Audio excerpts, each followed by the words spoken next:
Ce sont les premiers bombardements sur la capitale depuis la mi-avril. Et c'est cet immeuble résidentiel qui a été détruit par un missile. J'ai entendu une première explosion très forte, nous dit cette femme, puis une autre. J'ai eu très peur. C'était comme les bombardements de la Deuxième Guerre mondiale. Larissa habite, elle, un appartement un peu plus loin. On a senti notre immeuble bouger. Je croyais qu'il allait s'effondrer, dit-elle. J'ai pensé, ça y est, on va mourir. Cet édifice était récent, seuls les étages du bas étaient déjà habités. Et c'est là, dans les décombres, que les secouristes ont découvert le corps de la journaliste ukrainienne Vera Giric. Elle travaillait pour Radio Liberté, un média financé par les États-Unis. Ici, une clinique dentaire n'avait pas encore ouvert ses portes. L'équipement n'est pas trop touché, mais c'est un dur coup pour le propriétaire. C'est terrible pour nous, dit-il, pour notre pays, pour notre famille. Il faut tout recommencer.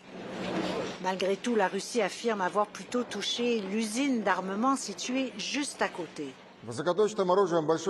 Les forces russes ont détruit avec des armes de haute précision de longue portée les ateliers de l'entreprise spatiale Artyom, a déclaré le porte-parole du ministère russe de la Défense.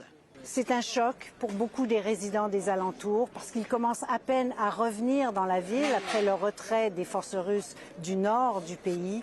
Un rappel que même s'ils sont rentrés chez eux, ils ne sont pas à l'abri.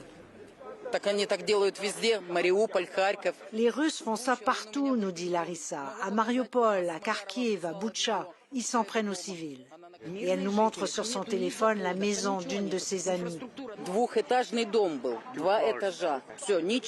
C'est complètement détruit. Il y avait 2 étages, il ne reste plus rien, plus rien.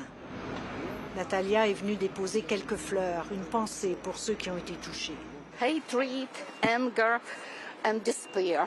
Je ne ressens que de la haine, de la colère et du désespoir, dit-elle, parce qu'on ne peut rien y faire. Et surtout, Natalia sait qu'elle-même pourrait être la prochaine victime de ces bombardements. Céline Galipo, Radio-Canada, Kiev.